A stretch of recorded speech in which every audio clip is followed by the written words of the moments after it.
정치권 이슈를 살펴드립니다. 조차가 파헤친다. 한국정치학회 이사시죠. 조경균 교수, 부경대 정치외교학과 차재권 교수 두 분 함께합니다. 어서 오십시오. 안녕하십니까. 요즘 가장 핫한 것부터 한번 여쭤보겠습니다. 전재수 전 해양수산부 장관이 주말 사이 현수막 100여 개를 걸었습니다. 이거는 뭐 출사표 던진 거 아닐까요? 어떻게 보세요? 100% 출사표 던졌다고 보고요. 저는 아마도 내일 모레 30일 날 있는 아마 노무현 재단 그 행사에서 아마 거의 그게 이제 공식적으로 사실 출발하는 그런 행사가 되지 않을까. 거기에 기념강연을 하게 돼 있는데 거기서 아마 공식적으로 조금 이야기가 나오지 않을까 싶기도 합니다. 그러니까 다른 것도 아니고 가서 뭐 추모하는 것도 아니고 강연이에요. 강연이어서 저는 그게 거의 첫 그 공식적인 아마 데뷔가 아닐까 그렇게 생각을 합니다. 뭐 언론에 통일교 관련 얘기가 있음에도 불구하고 부산 시민들의 기대가 높은 것 같아요. 해수부가 딱 내려온 것도 그렇고 또 부산이 해양 수도라고 하는 걸 내세웠지만 사실은 내세운 측에서 아무것도 한 게 없었잖아요. 그런데 이제 실질적으로 해수부가 딱 내려오고 보니까 시민들의 기대가 크고 당연히 전재수 해수부 장관이 부산시장으로 나오길 바란다 하는 마음들이 있습니다. 여기에 대해서 국민의힘은 수사 대상이 출마를 꿈꾼다면서 통일교 특검을 수용하라고 공격에 나섰고요. 민주당은 떳떳하기 때문에 전재수 전 장관이 그런 모습을 보일 수 있는 거라면서 신천지 의혹까지 포함한 특검법 수용을 거듭 압박했습니다. 통일교 특검과 관련한 양당 입장차가 좁혀질 기미가 보이지 않는 것 같습니다. 저는 이거 좁혀지기가 진짜 어렵다. 기본적으로 서로 딴 길로 염소 두 마리가 서로 다른 방향으로 풀 뜯어먹는 거하고 똑같은 겁니다. 그래서 저는 이 싸움은 국민의힘이 제가 볼 때는 합해서 하는 그 특검, 두 개 특검을 종합하는 그런 특검을 받아들이지 않는 이상은 합의 보기는 굉장히 어려울 건데 국민의힘도 지금 통일도 특검이나 신천지 특검 해가지고 자기들이 이익 볼 가능성은 거의 0%에 가깝습니다. 그러니까 그걸 굳이 왜 합의해 주냐. 그럼 되게 어려운 거죠. 제가 볼 때 엄청난 국민적 어떤 압박이나 여론의 압박이 없는 이상은 저는 양당이 합의하기가 쉽지 않지 않을까 그렇게 생각을 합니다. 요즘 그 언론에 한참 나오는 게 김경 서울시의원 사건 아니에요. 그렇죠? 그걸 보면서 구의원, 시의원, 국회의원 이렇게 연계되어 있는 어떤 그런 거. 그게 돈이 오간 게 지금 이야기가 되고 있지 않습니까? 이미 우리 국민들 시민들은 다 아십니다. 그런 것들이 그런 부정하다고 생각하는 것들이 오간 게 지금까지의 대한민국 정치의 큰 부분 중에 하나였다라고 하는 걸 알고 있고 그다음에 또 다른 측면에서 하나는 이게 이제 그 부정적으로 음성적으로 가는 건 문제이지만은 정치하는 데는 돈이 필요하고 또 필요한 부분에 대해서 이제 명명백백하게 공개적으로 하는 부분에 대해서는 좀 더 활성화되는 게 필요하다라고 하는 거죠. 그런 인식들이 있을 거라고. 제가 볼 때 뭐 혹시 이제 듣기에 따라서는 또 뭐 이렇게 당연한 건 아니에요. 저 전재수 후보가 받은 거 아니냐 뭐 이렇게 들릴 수도 있는데 제가 볼 때 그런 건 전혀 아니고 전재수 의원 입장에서는 빨리 수사를 더 좀 세게 해달라 뭐 이런 지금 주문을 좀 하고 있는 부분들이 있기도 하고 제가 볼 때 정치자금법은 이미 시효가 지나버렸어요. 지나버렸고 남은 건 뇌물죄인데 뇌물죄라고 하는 건 뇌물을 줬으면 반대급부로 전재수 의원이 뭘 준 게 확인이 돼야 뇌물죄 성립이 되는데 전혀 확인할 방법이 없는 거예요. 그러면 제가 볼 때는 기소 자체가 어려울 가능성이 있지 않을까. 장동혁 대표가 얼마 전에 단식을 했잖아요. 그러니까 쌍특검법 얘기를 하는데 이게 좀 국민의힘하고 민주당하고의 결이 달라요. 이게 뭐냐면 국민의힘은 이제 개혁신당과 같이 한 게 통일교 정교유착 의혹 그리고 쌍특검법에 신천지는 들어가지 않습니다. 민주당 공천 뇌물 의혹 이거를 이제 쌍특검법으로 하자. 이렇게 했는데 민주당에서 얘기하는 쌍특검법은 통일교 플러스 신천지 하자. 그러니까 민주당만 공천 의혹 제기해서 그걸 특검을 하자 하는 걸 민주당이 받을 수 있을까라는 생각도 들고 장동혁 대표가 이렇게 하는데 박근혜 전 대통령이 와서 이제 단식 그만해라라는 그 그림은 있는데 그러니까 주장하는 바에 대해서는 뭔가 좀 흐려진 것 같아가지고 이 상태라면은 합의하기가 쉽지 않을 것 같아서요. 저는 뭐 100% 합의할 의도가 양쪽 다 없다. 네. 그러면 전재수 전 장관 어떻게 되는 거예요? 전재수 전 장관 이 상태에서 출마하는 거예요? 이 상태로 가는 거고 제가 볼 때는 전재수 지금 전 장관이나 의원 같은 경우에는 아마도 기소가 되더라도 저는 갈 거다 그렇게 봅니다. 알겠습니다. 이제 국민의힘 사정을 얘기를 좀 들어볼게요. 이게 현직 박형준 시장이 3선을 노리고 있습니다. 그리고 6선의 조경태 의원 그리고 김도욱 전 정책위 의장 시장 출마가 거론이 되는데 요 경선 대결 구도는 어떻게 보십니까?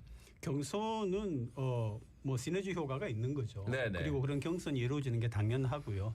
근데 그럼에도 불구하고 박 시장이 가지고 있는 어떤 그 좀 약점이라고 하면은 부산 시민들이 바라볼 때 사실 재선까지 하면서 뭐 했느냐라고 하는 그런 시선이 있습니다. 네네. 물론 이제 잔잔하게 하지 않은 게 있을 수가 있겠습니까? 여러 가지 일들을 열심히 했겠죠. 근데 시민들이 바라볼 때는 어떤 성과 있는 부산의 비약과 도약과 성장을 위해서 필요한 부분에서 뭘 했느냐라고 하는 그런 시선이 있기 때문에 아마 조금 어려운 처지에서 시작하는 것 같은데 그러나 이제 경선을 하게 되면 관심을 모으게 되니까 예. 그렇게 시작을 해야죠. 네. 제가 볼 때는 재선 시장이 삼선 가는데 이렇게 시끄러울 수가 있나 싶을 정도입니다. 그 말은 뭐냐면 물론 삼선 가는데 항상 피로감이 있긴 하지만은 저는 재선 시장이 정말 한게 없구나. 결국은 너무 지지율이 낮은 거예요. 네, 제가 볼 때는 이 사태를 피하고 경선을 피하려면 박형준 시장은 상당한 기간 빨리 상당히 지지율이 오른 모습들을 좀 보여줘야 아마 경선에 대한 요구들이 좀 사라지지 않을까 싶은데 저는 어떻게 보면 경선을 하게 된다면은 민주당은 사실 경선 안 가고 그냥 아마 전재수 의원으로 갈 가능성이 추대 형태로 갈 가능성이 있기는 하지만 저는 있잖아, 최종적으로는 아마 추대 형태로 가야 모양새가 좋지 않을까 싶기도 한데 만약에 그렇게 된다면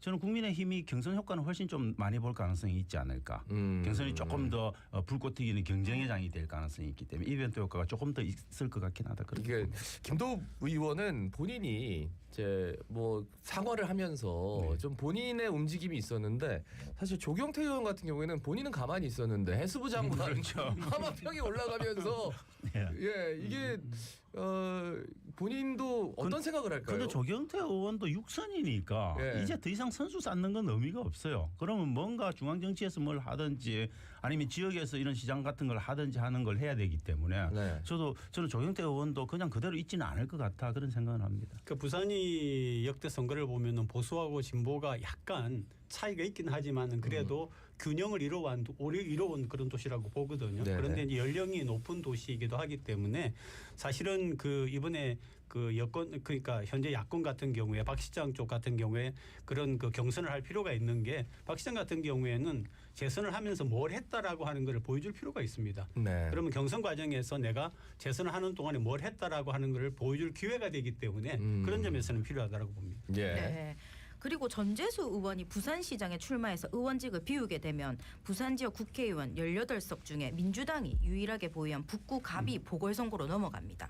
지금 민주당과 조국혁신당 합당 얘기가 나오고 있는데 만약 합당을 하게 되면 조국 대표가 북구 갑에 나올 수도 있지 않을까 하는 이야기도 있더라고요. 어떻게 보십니까? 저는 뭐 그럴 가능성은 충분히 있지만 저는 조국 대표가 굳이 잘 알 수 없는 미래가 점쳐지지 않는 불확실한 부산에 왜 나올까? 물론 자기 고향이기도 하지만 저는 아마도 지금 보궐선거가 여러 군데서 나옵니다. 그래서 저는 만약에 합당을 하게 되면은 좀 더 확실히 원내에 좀 진입할 수 있는 그걸 담보로 해서 하지 않을까 싶어서 저는 부산은 아닐 가능성이 높고 부산은 민주당 입장에서도 조국 대표가 나오는 게 저는 좋은 모습은 아니다. 왜냐하면 상당한 심리적 저항감이 있기 때문에 결국은 부산시장 선거에도 악영향을 끼칠 수도 있는 부분이 있기 때문에 저는 아닐 거다라고 봅니다. 조국 대표 같은 경우에는 부산에서의 어떤 의미가 그렇게 크지는 않다고 봅니다. 그러니까 접점이 네, 없다. 네, 부산과의. 네, 네. 아니, 접점은 많죠. 접점은 그러니까 많고 만들 수는 있는데 네.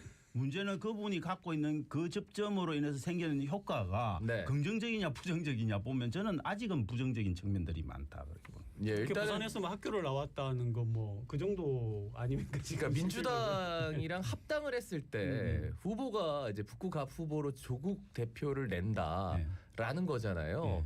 근데 지금은 합당이 될까라는 생각. 합당은 못 될 가능성도 저는 있다라고 봅니다. 지금 반발이 근데 좀 만만치 그거는 이제 않던데요? 계산식에 따라서 다른 네네. 거죠. 조국 대표도 지금 합당하는 게 나은지 아니면 지방선거 지나서 한번 애를 먹이고 나서 합당하는 게 자기 몸값을 더 키우는 건지 알 수 없지만 제가 볼 때는 지금 합당하는 게 몸값은 더 커질 가능성이 있다라고 보거든요. 그러면은 저는 뭐 그런 결정을 할 수도 있지 않을까 싶은데 근데 이제 그 조국 대표만 결정한다고 되는 것도 아니고 민주당 안에서도 사실 합당에 대한 반대 여론이 거꾸로 지금 굉장히 높아가고 있기 네네. 때문에 그걸 극복하기도 저는 좀 쉽지 않은 상황이긴 하다. 그래서 네. 저는 지금은 반반 정도 가능성이 있지 않을까. 그러면서 그렇게 이제 뭐 생각합니다. 정치권에서 호사가들은 뭐 별 얘기를 다 하는데 그러면서 얘기가 나오는 게 하나의 카드로 거론되는 인물이 하정우 AI 미래기획수석이에요. 보니까 부산에서 태어났고 부산 구덕고를 나왔습니다. 그러면서 매번 업무 보고 할 때 뭐 타운홀 미팅 할 때마다 꼭 화면에 비쳐요.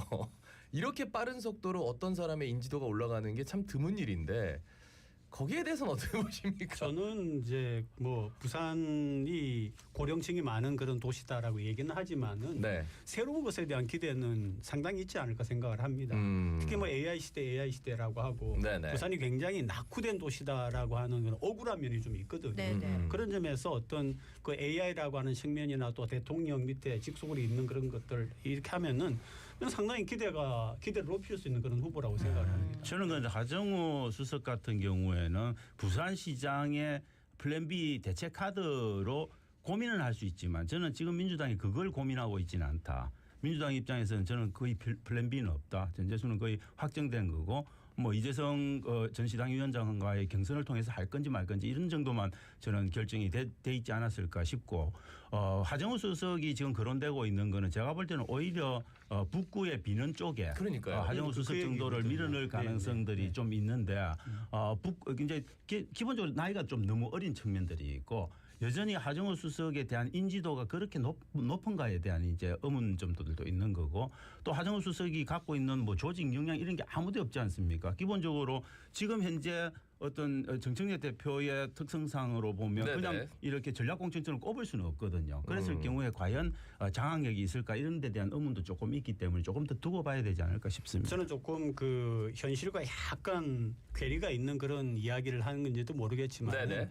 우선 뭐 보수니 진보니 아니면은 뭐 지역적인 연고니 이런 것보다도 좀 실리를 따지는 그런 선택을 하면 좋겠어요. 실리를 따지는. 실리를 따지는 선택을. 그러면서 이제 북구갑 얘기 국민의힘 쪽에서는 예. 그러면은 어떤 인물이 투입될지 왜냐면은 이쪽에서는 이 사람이 빠지면은 이 사람도 넣어볼까 저 사람도 넣어볼까 인지도가 높은 사람들이 자꾸 이제 하마평에 올라가니까 일단 이 지역은 박민식 전 국가보훈부 장관이 국회의원을 한번 했었기 때문에 일단 올라가는데 여기에 대해서 어떻게? 근데 이제 한동훈 대표가 지금 제명이기에 있어서 저는 이분은 그 북구는 저는 국민의힘이 진짜 제대로 된 후보 내기가 굉장히 쉽지 않다. 박민식 지금 전 보훈부 장관 같은 경우에는 문제는 이 지역을 버리고 떠나신 분이에요. 예. 수도권에 가서 총선 출마하신 분이에요. 예. 지역 국민들이 그거 받아주기 어렵습니다. 제가 볼 때는 굉장히 어렵고 아마 그것에 대한 마타도가 엄청 심할 가능성이 있고 그래서 그런 리스크가 있다고 보는 거기 때문에 저는 박민식 카드는 좀 아니지 않겠느냐 뭐 그렇게 조금 생각을 합니다. 그러면 한동훈 카드는 통할 거냐? 한동훈은 나오기가 어렵습니다. 무소속 출마는 할 수 있겠죠. 대구에 뭐 간다 뭐 아니면 이런 이야기들이 있는데 대구보다는 제가 볼 때는 한동훈 카드 정도면 오히려 이쪽이 더 부산 쪽이 더 나을 수 있어서 만약에 나가서 창당을 하거나 아니면 무소속으로 그냥 뭔가 단기 필마로 뛰겠다고 하면 저는 여기서 승부 볼 가능성은 좀 있다라고 봅니다. 왜냐하면 수도권에 나가서 이긴다는 보장이 없잖아요. 그렇기 때문에 오히려 저는 대구보다는 부산이 더 낫지 않을까 싶은데 문제는 그러면 국민의힘이 반드시 저격하기 위해서 낼 거거든요. 그러면 삼자구도가 되면 게임 끝나는 겁니다. 그거는 그냥 민주당한테 갖다 바치는 거기 때문에 모든 면에서 쉽지가 않다 그렇게 봅니다. 예. 네. 그리고 국민의힘 장동혁 대표의 단식이 보수 결집의 계기가 돼가지고 PK에서 국민의힘 지지율이 최근 상승 추이를 이어가고 있다고 하더라고요. 이 부분은 어째 보십니까? 근데 이게 이제 네. 소위 우리가 말하는 적극적인 그런 보수층, 소위 말하는 그런 적극적인 보수층이 다시 결집했느냐라고 하는 거지 가장 중요한 건 선거를 앞두고서는 중도 보수 아닙니까? 네. 중도 보수와 중도 진보가 과연 이쪽으로 와서 표를 던져주느냐라고 하는 건데 저는 그 극보수라고 하는 그런 그 본래적인 보수가 결집한 효과는 있었다고 봅니다. 네. 그런데 중도 보수를 얼마나 흡입했느냐라고 하는 부분에서는 저는 아직 좀 두고 봐야 되지 않느냐. 네. 저는 리얼미터 조사가 아마 1000샘플 가지고 했을 거고 1000샘플에 이쪽에 나오는 게 한 130에서 150 샘플 정도 될 건데 그건 표본 오차 허용 범위에 계산이 안 되는 겁니다. 그래서 이런 걸 갖고 이야기하는 건 저는 타당하지 않다. 적어도 우리가 여기서 뭐가 변했니 말니 할 정도 되면은 부산만 딱 놓고 네. 1000샘플 하거나 최소한 700샘플 한 갖고 이야기하자. 저는 교수님이 뭐 교수님이 굳이 리얼미터 이야기할 언급해가지고 이거 읽어야 되잖아요. 죄송합니다. 리얼미터가 지난 22일에서 23일 전국 18세 이상 1000명을 대상으로 한 정장 지지도 조사에서 국민의 PK 지지율 46.6%, 전주 대비 6.7%포인트 오른 것으로 나타났습니다. 무선 100%, RDD 자동 응답 방식이고요. 표본 오차는 95%, 신뢰 수준은 플러스 마이너스 3.1%포인트입니다. 전국은 이제 민주당이 42.7%, 국힘이 39.5%. 였습니다. 예, 열심히 읽어주셨는데 제가 한 가지만 보태겠습니다. 괜찮습니다. 예, 예, 이제 차- 맘대하세요. 예, 네. 차 교수님은 여론조사 전문가입니다. 네, 그렇죠, 그렇죠. 네, 네, 그렇기 네. 때문에 표본이 적다라고 하는 거는 굉장히 많은 오차 가능성이 있다라고 하는 걸 정확히 짚어주셨기 때문에 저는 굉장히 동의합니다. 네, 네. 알겠습니다. 부울경 행정통합 이게 진짜 급물살을 타는 것 같은데 사실 대전 충남은 실제적으로 선거를 해버리면 그냥 통합이 되는 거잖아요, 그죠? 네. 근데 뭐 광주 전남도 뭐 연말까지 어떻게 한다고 얘기가 나오고, 근데 부울경은 뭔가 그러니까 우리가 이슈는 얘기를 했는데 끝은 좀 흐지부지할 것 같은 그런 느낌이 없지 저는 않아서 뭐 쉽지 어떻게 않다 보세요? 그렇게 봅니다. 네. 왜냐하면 지금 제가 볼 때 광주 전남은 거의 되는 거고요. 네. 광주 전남은 확실하게 그 단체장 간에 정리도 돼버렸고 네. 현직 단체장 간에 그 다음에 광주 전남은 또 지역 발전을 위해서 20조는 확실히 챙겨야 되겠다는 생각을 갖고 있는 거고 그 비슷한 게 대전 충남인데 대전 충남도 제가 직접 가서 이제 여러 가지 뭐 이런 의견들도 듣고 해봤는데 그쪽은 아직은 민주당 안에서도 좀 미적지근한 부분이 있고 특히 이장우 대전시장하고 네. 김태흠 충남지사 간에 사실은 이 딜이 돼가지고 김태흠 지사가 그 밀어주는 거 아닙니까? 네. 그런데 문제는 국민의힘 입장에서는 20조가 적다라고 보는 거예요. 네네. 1년에 한 5조 정도 받지 않고 한 9조 정도 받겠다는 거거든요. 그래서 이걸 받지 않겠다는 생각이 되게 지배적이고. 근데 그래서 국회는 좀 법을 쉽지 통과시키는 않다. 건데 뭐. 민주당이 다수기 때문에 네. 법 통과는 될 것 같은데. 법이야 통과될 수 있겠지만 네. 법으로 가지고 무조건 다 할 수 있을까요? 제가 볼 때는. 근데 이런 부분이 있다고 봅니다. 우리가 이제 전남, 전북 얘기하고 뭐 중남, 중북 이렇게 얘기를 해 나가는데 사실은 규모가 얼마나 크고 작으냐 하는 문제가 있고요. 그다음에 또 얼마나 동질감을 가지고 있느냐 하는 게 있고 네. 네. 서로 추구하는 그런 이익이 얼마나 상이하냐 동일하냐 하는 부분이 있는데 네. 상대적으로 부울경 같은 경우에는 규모도 큰 뿐만 아니라 네. 서로 가지고 있는 것들이 있어요. 그전에도 우리가 이게 행정통합 이야기가 나왔을 때에 부울경은 서로 추구하고 서로 이제 선점해가면서 뺏길 생각을 하는 거죠. 부울경에 대해서 울산 같은 경우에도 아니 부산이 좀 이렇게 인구도 많고 그렇기 때문에 울산이 가지고 있는 어떤 부분들에 대해서 어떤 것을 가져올 때에 불리하지 않느냐는 생각을 할 수가 있거든요. 네. 부울경 통합이라고 하는 거는 다른 지역에 비해서는 훨씬 더 이렇게 좀 뭔가 심도 있는 접근이 조심스러운 접근이 필요한 그런 부분이라고 지금 봅니다. 저는 부산 경남 다 현직 단체장이 국민의힘인데 민주당이 하고 있는 이 드라이브를 지금 사실은 거의 거부하다시피 하고 있다고 봅니다. 네네. 겉으로는 통합하자라고 이야기하지만 박형준 시장이나 박한수 지사의 행보로 볼 때는 제가 볼 때는 그냥 폰만 내고 있다. 저는 그렇게 봅니다. 지난번에도 그랬거든요. 아니, 그러니까 네. 근데 저는 이제 선거 때는 어떻게 되겠느냐 그런 얘기도 해봐야 될 것 같아요. 왜냐하면 민주당 입장에서는 어쨌든 열세 지역이고 그렇다면 이거는 아주 좋은 하나의 이슈가 되기 때문에 경남지사 나오는 사람도 울산시장 나오는 사람도 부산시장 나오는 사람도 뭔가 내가 통합의 모멘텀을 갖겠다. 뭐 1년 후에 다시 뭐 우리가 다 같이 선거한다. 뭐 이런 식으로 근데 정말 파격적인 저는 공약을 그런 프레임은 충분히 형성이 가지고 나오지 가능하다고 않을까? 예. 예. 라는 생각이 들어서. 근데 정치하는 사람들이요. 정치하는 사람들이 소위 소탐대실이라고 이야기가 있듯이 네네. 뭐 내가 좀 희생되고 내가 좀 물러나더라도 뭔가 내가 꿈꿨던 것들이 크게 이루어지는 기회가 있다면은 그래 내가 양보하겠다 하는 게 있어야 되는데 한국의 정치인들이 그런 게 있을까요? 대전 충남이나 광주 전남은 이 지금 현직 가능하죠, 단체장들이 가능하죠. 정리가 네. 되지만은 여기는 저는 정리는 안 된다. 안 된다고 그렇게 봅니다. 그래서 네. 아마 제가 볼 때는 뭐 이재명 대통령이 바라듯이 지선 전에 다 합의해서 끝내고 가는 이 방식은 거의 불가능에 가깝다고 보고 아까 말씀드렸듯이 뭐 선거 끝나고 1년 안에 우리 네. 하겠다고 약속하거나 아니면 다음 지방선거까지는 꼭 어떤 방식으로든 제도화시켜서 약속하겠다. 뭐 이 정도 갖고 아마 국민의힘과 민주당 안에서 좀 서로 프레임을 달리하면서 싸우게 되지 않을까 그렇게 생각합니다. 그러니까 오늘 방식에 대해서 10시 30분에 그 박형준 시장과 박완수 지사가 발표를 합니다. 이제 앞으로 어떻게 하겠느냐라는 것에 대해서. 그러니까 어쨌든 지금 원하는 수준은 굉장히 높게 형성돼 있단 말이에요.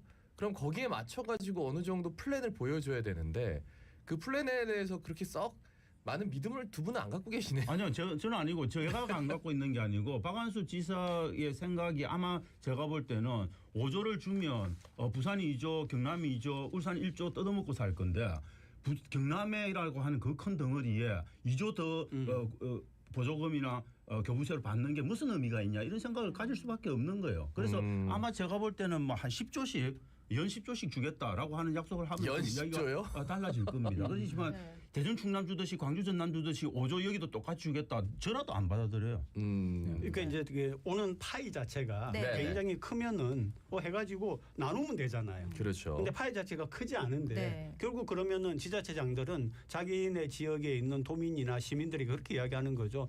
뺏길 수밖에 없다 이거는. 그러니까 이거 손해 보는 장소로 우리가 할 수 있는 네, 이렇게 할 네. 수밖에 없고 거기에는 또 사실은 이제 지자체장의 자리를 유지하고 싶어하는 그리고 그 많은 조직을 유지하고 싶어하는 그런 부분도 없잖아 있는 거죠. 네. 예. 자, 다음 이슈 넘어가 보겠습니다. 트럼프 미국 대통령이 어제 아침 한미 상호 관세를 15%에서 25%로 인상하겠다고 밝혔습니다. 한국 국회가 한미 간 무역 합의 이행에 필요한 법적 절차를 진행하지 않고 있기 때문이라는 점을 이유로 들었는데요. 이렇게 트럼프가 갑자기 일방적인 상호 관세 인상 압박에 나선 이유, 배경이 뭐라고 보십니까? 저는 백악관 내에 있는 분들도 모른다고 하니까 저는 뭐 그냥 트럼프가 기분이 상당히 나빴구나. 네. 뭐 때문인지 몰랐지만 그래서 저는 그냥 기분 나쁜 김에 그냥 뺨 한번 쳤다. 뭐 이 정도지 않을까 지금 현재로서는. 네, 그래서 네. 아마 뺨 맞은 사람이 기분 나쁘지만 대한민국이 참고 얼르고 하면 다시 돌아갈 가능성이 조금 더 있지 않을까. 아니 저는 기분 개인적으로 나쁜데 왜 그렇게 우리 뺨만 때리냐고요? 뭐 이빵 수빵 다 때리잖아요. 뭐 저희만 맞는 건 아니잖아요. 아니 다른 맞다는. 나라는 언급도 안 하고 콕 찍어서 코리아, 사우스 네, 코리아. 근데 뭐 대외 정치하고 대내 정치가 연계되어 있는 부분이 있지 않습니까? 네. 지금 트럼프 대통령 같은 경우에 이민에 대한 단속 문제 때문에 지금 굉장히 수세에 몰려 있는 입장이거든요. 예. 그런 것들에 대한 탈출구로도 생각할 수 있다라고 보고 실제로 또 한국이 뭐 상당히 큰 투자를 하기로 했는데 국회에서 아직 합의가 안 된 대미투자법이 합의가 안 되는 그런 부분이 있기 때문에 네. 그런 거 한번 고함을 질러서 관심을 약간 안 돌려질지라도 한번 고함을 질러 가지고 관심을 옮기려고 하는 그런 측면도 없지 않아 있었습니다. 그 제가 볼 때 대법원 판결이 이제 1년 미뤄지 가지고 내년에 나는데 문제는 그때까지의 성과를 보여줘야 된다. 그렇죠. 저는 조바심이 너무 강하다. 그래서 어떻게든 현금을 받아야 되는데 우리가 지금 너무 환율이 높으니까 200억 달러 주는 걸 천천히 안 주려고 하고 있거든요. 그러니까 그 부분에 제가 볼 땐 채찍을 대는. 근데 이제 성격이 있지 언론에서는 추가적으로 이게 과연 국회 비준만 안 돼서 이런 거냐라는 않을까. 얘기를 하면서 상관없습니다. 근데 사실 여기는 쿠팡이다, 뭐 정보통신법 개정안이다, 네. 뭐 이런 얘기들을 계속 해요. 그러면 근데 그게 진짜 미국 현지에서 흘러나오는 미국발 전원인지 아니면은 본인들이 자가 발전인지 제가 볼 때 쿠팡 정도 문제를 갖고 뭐 그렇게 할 정도는 아니다. 쿠팡 정도는 제가 볼 때 대통령이 그 쿠팡이 뭘 받았다고 그렇게 열심히 미국 기업이라고 생각하는 거죠. 아니, 저는 그 정도까지는 아닐 것 같다. 그것보다는 조금 더 트럼프 자신의 이해관계를 직접적으로 해친다고 생각하는 뭔가가 있어서 기분이 나빠졌다. 저는 그거는 내가 지금 중간선거에서 이기려면 어떻게든 성과를 갖고 보여주고 대법원 판결을 조금 압박해야 되는데 압박할 카드가 없지 않냐. 그러면은 제일 만만한 게 누구냐? 한국이다. 빨리 돈 달라. 이 소리 있지 않을까 싶습니다. 그러니까 이제 그 차 교수님이 굉장히 중요한 부분을 짚어줬는데 미국에 있은 그 중간 선거가 네네. 굉장히 중요하거든요. 그러니까 이 트럼프 대통령의 장악력을 좌지우지하는 그런 거기 때문에 그것도 있고 또 대법원의 관세 판결이라고 하는 것도 굉장히 중요하죠. 네네. 이거 다 지금 다 네. 토해내야 되는 네. 그런 입장이기 때문에 그래서 한국이 만약에 이걸 빨리 결정을 해서 어쨌든 투자가 시작이 된다라고 하면은 본인으로서는 좀 하나 탈출구가 있기 때문에 네. 아마 서둘러 지금 그리고 미국은 한국 하면은 미국에서 한국 굉장히 잘 사는 나라, 힘 있는 나라로 지금 인식이 되어 있습니다. 크기와 상관없이 예. 그런 한국 미국을 대상으로 해서 한마디 했을 경우에 미국 시민들이 느끼는 또 어떤 부분이 크기 때문에 그렇다고 생각합니다. 예. 이래저래 좀 걱정이 많은데 근데 뭐 관보에 게재된 것도 아니고 언제 관세를 올리겠다는 그렇죠. 것도 아니고 그냥 트위터 비슷하게 SNS에 그냥 올렸어요. 그 제가 볼 때는 그렇게 했다는 거는 나 지금 기분 나빠. 너 알았어 해. 근데 내가 직접 지금 직접 때리지는 않을 거야. 이 이야기를 하고 있는 겁니다. 그래서 한국한테 알아서 조금 해달라. 이 저는 조르는 상태다. 그렇게 봅니다. 야, 아마 필요한데 막 진짜 뭘 갖다 내고 뭐 이런 것보다도 예. 한국의 어떤 좀 적극성을 보이는 그런 부분만 있으면 되지 않나 싶습니다. 앞으로 그러면은 뭐 잘 풀려 나갈 거라고 두 분은 보시는 거예요? 뭐 저는 그래 뭐 아주 그 심각한 수준까지는 가지 않을 거. 물론 그거는 이제 우리가 어떻게 관리하느냐에 따라서 다르지만 적어도 대한민국 정부가 갖고 있는 지금 현재의 처리 능력 안에서는 저는 처리 가능한 수준이 아닐까. 그렇게 지금 생각합니다. 계속 이런 이슈들이 터질 때마다 우리가 네. 그 협상팀이나 아니면은 가 있는 분을 통해서 의회나 이런 접촉을 해가지고 좀 해결해 나가고 있거든요. 굉장히 순발력 있게 대처를 하고 있다고 봅니다. 네. 네. 예. 그래요. 아유 뭐 순발력 있게 대처하고 거기에 맞춰서 별일 아니게 잘 그냥 그렇죠. 예, 무마됐으면 하는 바람 가져봅니다. 자 정치권 이슈 두 분과 함께 살펴봤습니다. 조차가 파헤친다. 지금까지 한국정치학회 이사 조경은 교수, 부경대 정치외교학과 차재권 교수와 함께 말씀 나눴습니다. 두 분 고맙습니다. 예, 고맙습니다. 감사합니다.